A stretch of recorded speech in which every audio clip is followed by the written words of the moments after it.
extraordinaire ce qu'il est en train de faire. Il a été porté en quelque sorte et aidé par Obama. En 4 ans, il a fait 8 guerres.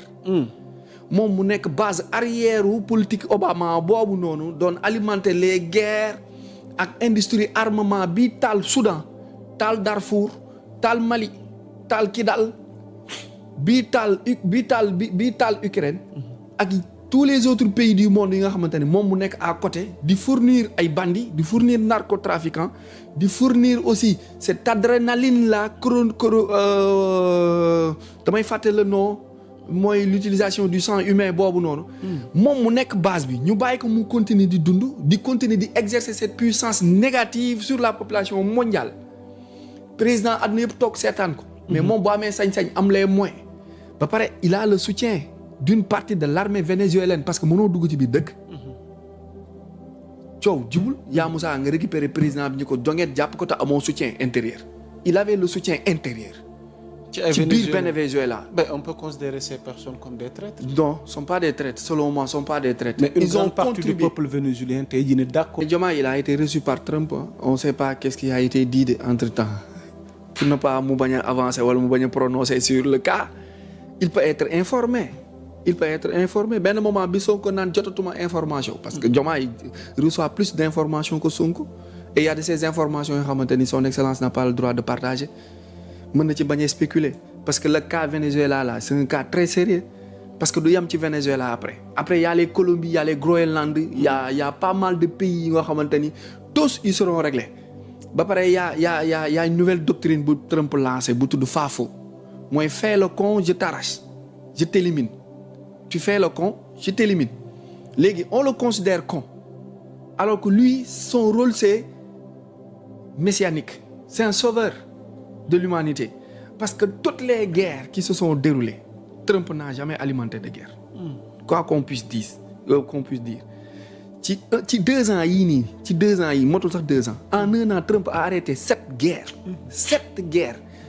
sa première signature bi mu arrivé au pouvoir mooy les 32 genres yi américains yi doon dox mu leen yàlla ñaari genre la bind yàlla góor la bind ak jigéen ku nekkul góor demal nga nekk jigéen ku ko mënul ma génnee la réew mi wala ma faat la wala ma jëlee la fi ñu yaakaar day caaxaan mu def ko mu ni ñi nekk immigration clandestine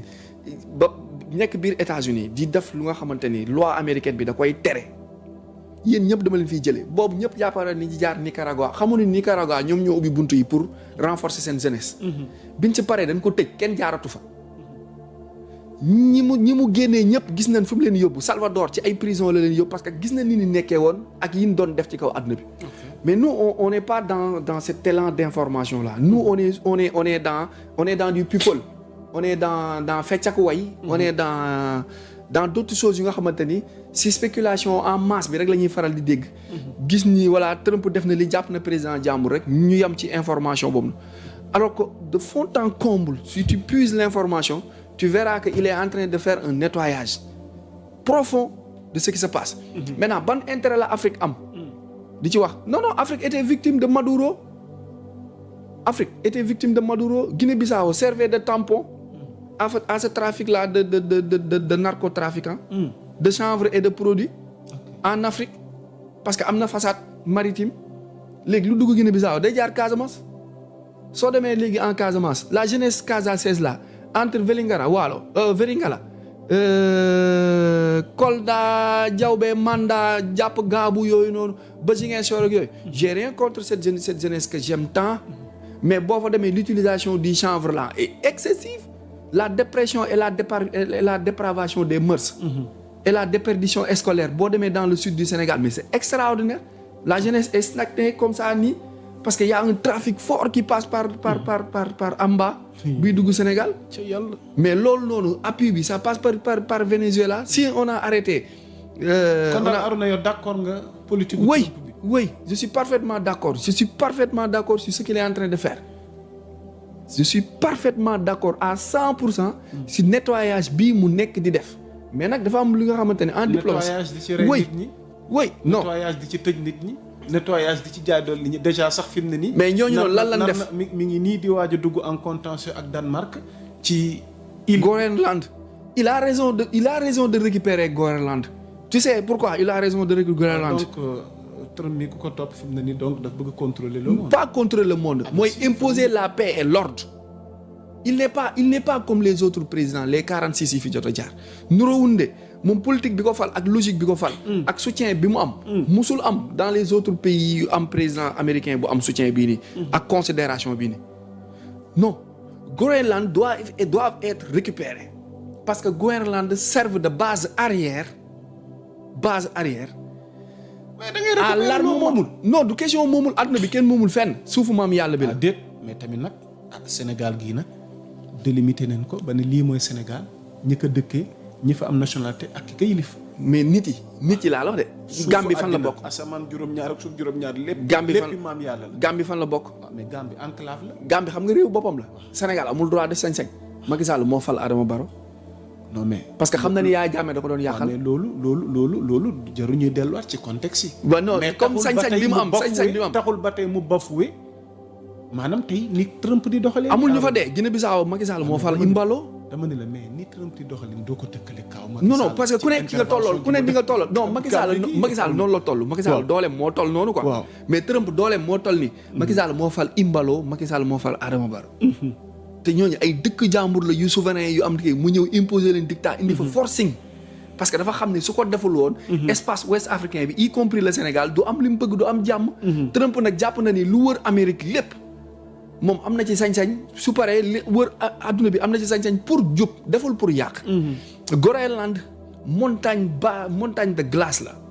en quelque sorte terre de glace la mais terre boobu noonu mooy servir de base arrière de lépp luy ñaaw téef yaa Moussa ak bon ci kaw suuf ba pare base militaire la parce que accès bi dafa difficile ñi sous la glace